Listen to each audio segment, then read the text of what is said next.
Donc, bienvenue à la classe du Srimad Bhagavatam. Nous allons lire un verset du premier chant, 6e chapitre, verset 15. Om Namo Bhagavate Vasudevaya.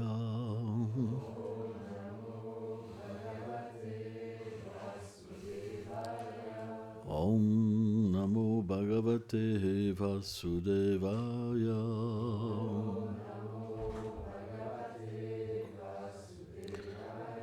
Om Namo Bhagavate Vasudevaya.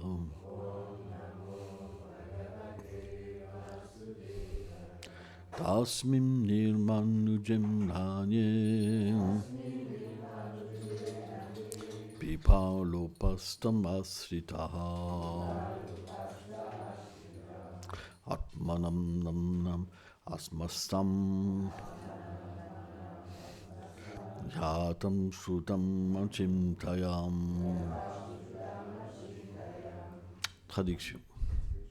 Donc c'est Narada Muni qui parle. Je pris refuge sous l'ombre douce d'un grand arbre banyan. Je trouvais le lieu solitaire et favorable à la contemplation. Aussi commençai-je à méditer sur les pieds de lotus du Seigneur situés en moi, comme les sages me l'avaient enseigné, avec un cœur saturé d'amour pour lui.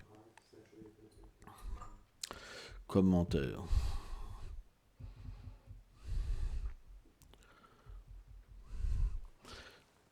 Srila Vishvacharita Thakur cite Narada.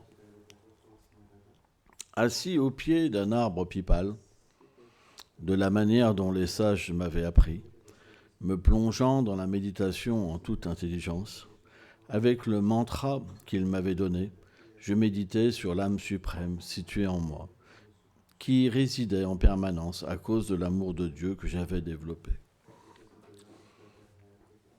Om Jnana Timilandasya Ganam Jalam Shalakaya Shakshurum Meditantena Tasmai Shigulave Namah Namam Vishnu Padaya Krishna Plestaya Bhutale Shrimate Bhaktivedanta Swami Niti Namine Namaste Sarasvati Deve Gaulavani Prachaline Nirveshesha Sunyavadi Prachachadi Shatarine Vanchakalpa Tarubhyacha Kripa Sindhu Bhyaevacha Patitanam Pavanebhyo Vaishnavebhyo Namo Namah Jayo Shri Krishna Chaitanya Prabhu Nityananda Shri Advaita Gadadhar Shivasadi Gaur Bhaktavinda Hare Krishna, Krishna Krishna, Hare Hare, Hare Ram, Ram Ram, Hare Hare. Il y a plein d'indications merveilleuses dans ce verset.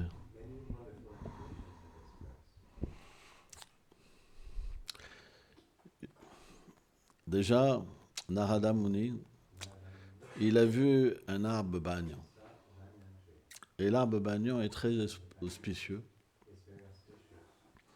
On voit que à Navadvip, il y a un arbre banyan où Shiva avait pris refuge pour méditer. Et donc, différents arbres sont de bonne augure. Et on voit que Narada a été inspiré. Il a trouvé ce lieu paisible et favorable à la contemplation. Donc, qu'est-ce que ça veut dire ? Que si on est dans un lieu qui n'est pas favorable, ça va être difficile de méditer. C'est pourquoi, naturellement, notre méditation, elle doit être accompagnée d'un plan. On doit trouver un endroit favorable. Un endroit qui stimule la dévotion, qui stimule le souvenir de Krishna. C'est quelque chose qui est très important. Donc, il s'est assis sous cet arbre, mais de quelle manière? Hein? De la manière dont les sages lui avaient appris. Il a commencé à méditer avec son intelligence sur le mantra qu'il lui avait donné. C'est pas qu'il a inventé une méthode. Il s'est rappelé de la méthode qu'il avait reçue et il l'a appliquée. Et le succès est venu. C'est ça la différence entre une méthode inventée et une méthode authentique. On doit recevoir cette méthode d'un maître spirituel, d'un acharya, qu'il a reçu lui-même de son maître spirituel et qui trouve sa source dans le Seigneur suprême. On voit que notre filiation, qui vient de Brahma, trouve son origine de la création lui-même. Et Narada Muni est donc un membre majeur de cette filiation spirituelle. C'est pourquoi, par sa propre expérience, il nous enseigne. Ainsi, si on veut atteindre le succès, on ne doit pas inventer, on doit suivre. À ce moment-là, le succès viendra. Il n'y a pas d'autre moyen. Prabhupada a beaucoup mis l'accent sur ce point, d'appliquer, mais avec les sentiments. C'est très important. Et dans la teneur reportée, chez la Vishwanath Thakur, il dit sur qui Narada Muni a médité sur l'âme suprême, 6 dans son cœur. Et ça m'a donné le souvenir comment Kapailadev, dans le processus de l'Astanga Yoga, donc il a décrit, de quelle manière il décrit la méditation. Et je voudrais lire quelques passages parce que du coup, je m'en suis rappelé. Et donc je vais vous lire quelques passages parce que j'ai été, du coup, voyager un peu dans le Bhagavatam. Yada manasvam virajam yogena shushumhaitam kastam bhagavatum jayet swamna sakhavalokhanha. Quand le mental devient pur et stable, en pratiquant le contrôle de la respiration et les autres méthodes, on doit garder ses yeux fixés vers le bout du nez et méditer sur la forme transcendantale et auspicieuse du Seigneur Hari.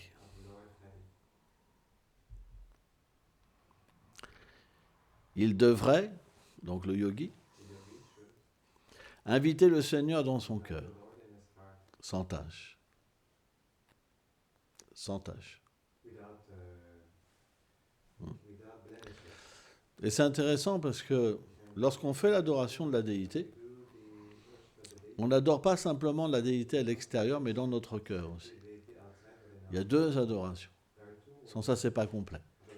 Celui qui adore, en fait, la déité extérieurement, il doit aussi l'adorer intérieurement. Donc, il y a ce processus. De la même manière que vous faites venir la déité dans le bain, elle vient aussi dans le cœur. C'est un principe. C'est pourquoi la méditation commence par le fait d'inviter le Seigneur sur le lotus du cœur. Donc c'est une forme de méditation. On prépare ce cœur pour que le Seigneur vienne. Et le Seigneur vient. La preuve, c'est que Kapailadev explique ça. Il dit, il devrait inviter le Seigneur. C'est une méthode authentique.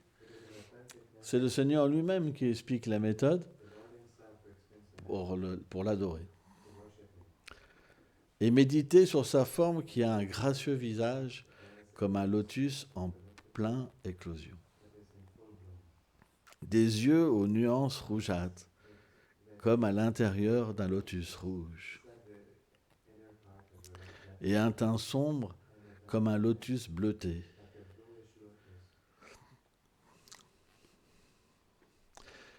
C'est expliqué que les yeux du Seigneur sont très larges.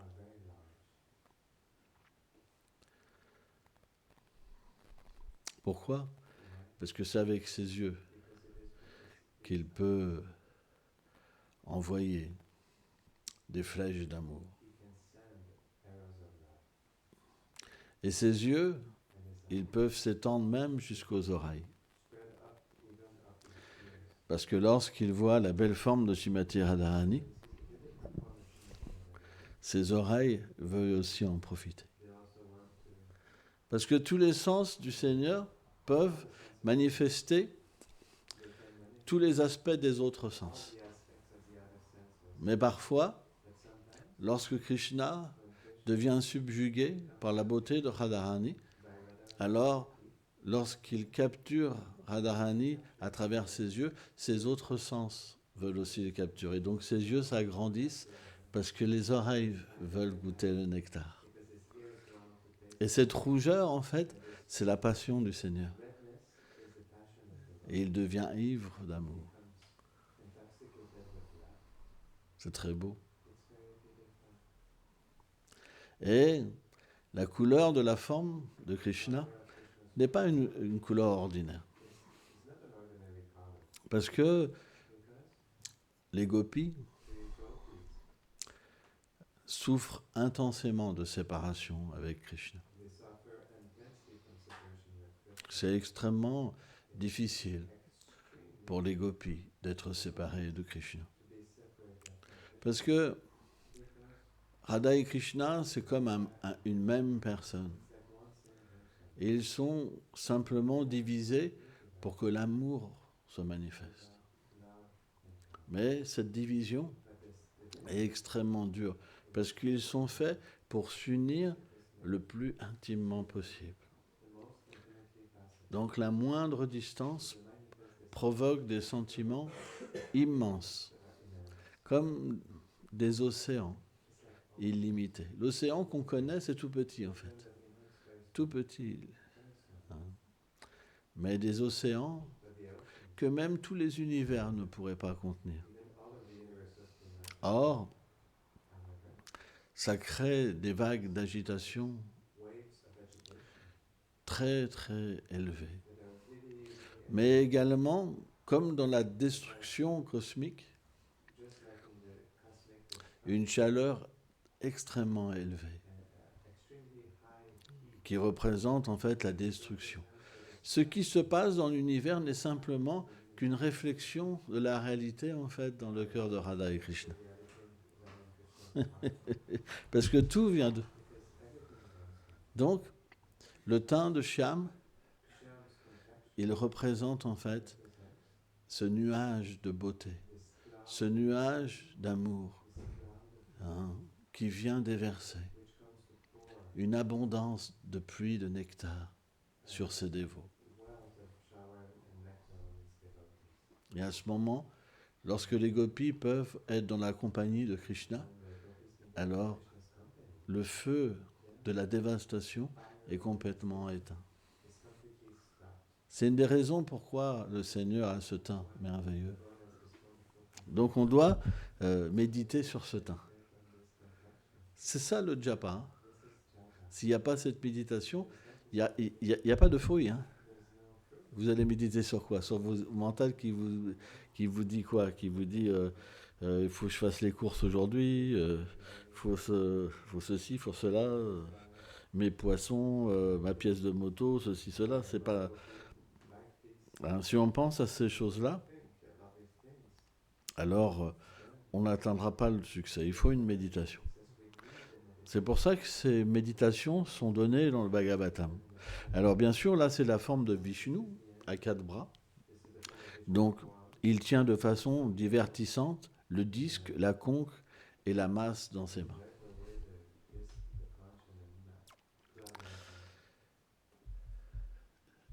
Donc je voudrais juste faire un petit parallèle encore, parce que ça m'a fait penser, quand j'ai lu cet autre verset, ça m'a fait penser à la prière de Brahma, qui est tellement belle et qui est tellement bien commentée par Srila Vishwanath Thakur.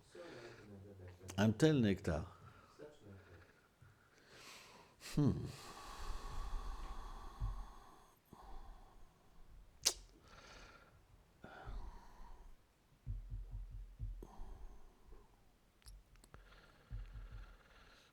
Alors, une des prières de Brahma, c'est des longues teneurs et portées.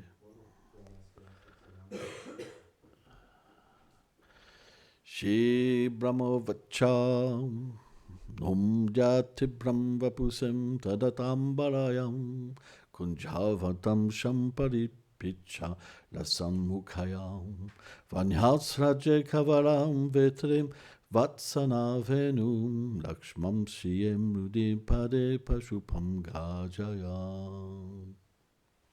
Brahma dit, oh Shri Krishna, tu es le Seigneur suprême vénérable. Alors il faut comprendre la scène. Parce que Brahma, il a le darshan du Seigneur à Satyaloka constamment. Le Seigneur lui enseigne les Védas directement. Et il connaît le Seigneur Narayan. Puisque lorsque il a médité, au début de la création, le Seigneur lui a apparu. Il lui a fait voir sa demeure. Et à travers sa passion, il a manifesté la création comme un reflet perverti de la réalité éternelle, en fait, de Vaikuntha. C'est pourquoi qu'on considère que le monde matériel est un reflet perverti. Parce qu'il est manifesté à travers la passion du Seigneur Brahma. Donc, lorsque Brahma a vu Krishna, dans un premier temps, il n'a pas pu avoir le pouvoir de comprendre que c'était son Seigneur.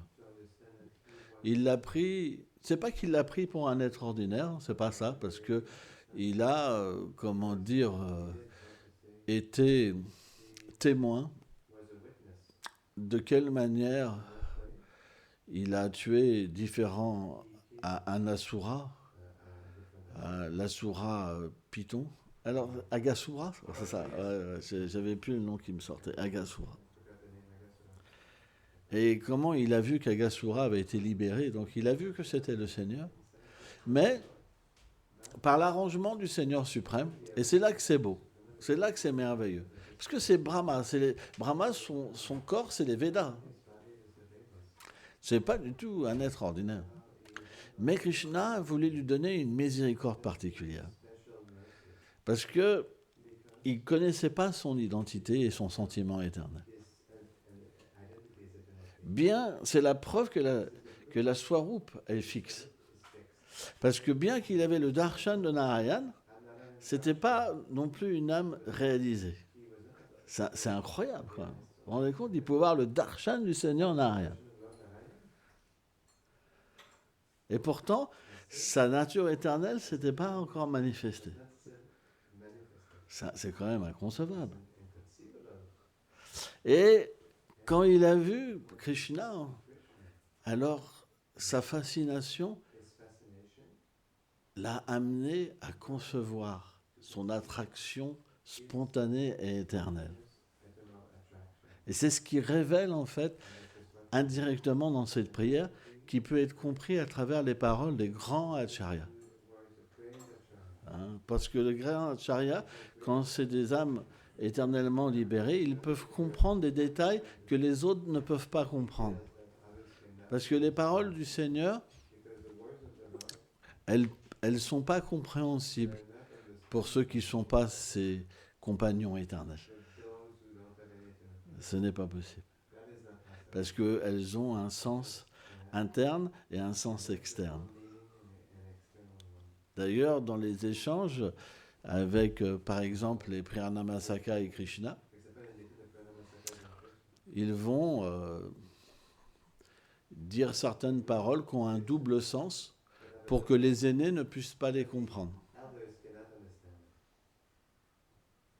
Et même Manu Mangal, qui a une position particulière, il peut même faire des blagues ouvertement en dévoilant les attentions de Krishna, de rencontrer Radharani, et tout le monde rigole et personne ne comprend rien. Et ça met Krishna dans un embarras terrible. Terrible. Terrible, en fait. Même Radharani, parce que Radharani, elle est là, elle regarde Krishna manger, en fait. Elle observe ses transformations, ses sentiments. Hein, quand Krishna mange les sentiments de Radharani. Hein, d'ailleurs, c'est pour ça que Krishna n'a pas beaucoup faim, c'est tellement fort.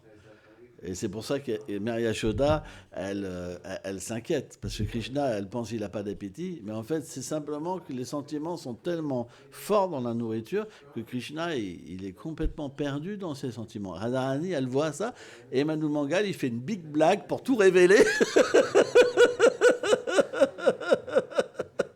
Personne ne comprend, sauf certains Priyanamasaka, ou les amis de Krishna, bien sûr, parce qu'ils connaissent. Et Krishna, du coup, ça le sort de... Tu vois, il est pris dans des émotions extraordinaires, quoi.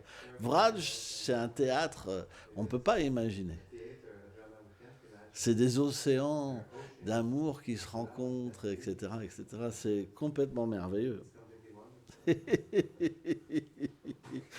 Tu es l'éternel Fils bien-aimé de Nanda. Là, on commence à ressentir l'attraction. Là, il quitte le plan de l'adoration, de la grandeur de Narayan. La petitesse arrive. Tu es le fils bien-aimé de Nanda, le chef des pâtres. Vous vous rendez compte, Brahma, qui est dans la conception complète de l'opulence du Seigneur, hein, et qui a testé Krishna, il reconnaît que cette position est tellement merveilleuse. Tu es le fils de Nanda. Mon Seigneur, que je connaissais, il ne peut pas être le fils de quelqu'un. Il ne peut pas être le fils de quelqu'un. Mais toi, tu es si doux que tu as un père qui te commande. Et il est pâtre. Il aime les vaches. Il aime la douceur. C'est tellement beau. Si on rentre dans la méditation, c'est tellement beau. Brahma devient subjugué. Il a été testé, il a vu quelque chose d'incroyable. Le Seigneur Krishna s'est manifesté dans des millions et des millions de sacs, à encore plus de vaches. De chacun, chaque Seigneur Narayan de l'univers, de chaque univers s'est manifesté. Donc il y avait des millions de Narayan, de Brahma, de Shiva, etc. Et après, tout est rentré en Krishna. Imaginez-vous. Et on ne peut pas avoir une plus grande opulence. Donc même sa conception, elle a été détruite de l'opulence, complètement détruite. Et là, il voit la douceur. Une douceur. Krishna lui donne une douceur extrême. Il devient complètement conquis. On ne peut pas imaginer les sentiments qu'il y a dans le Bhagavatam. C'est extraordinaire, juste 2 mots. Comment on peut être insensible et pas développer l'amour de Dieu ? Comment on ne peut pas vouloir étudier le Bhagavatam, perdre du temps avec des trucs qui servent à rien et qui n'ont aucun goût? On a juste parlé de 2 mots, là. Vous vous rendez compte?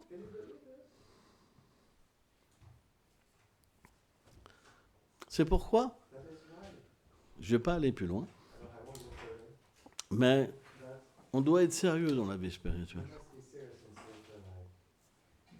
Sans ça, il n'y aura pas de résultat. Il n'y a pas un qui est supérieur ou inférieur.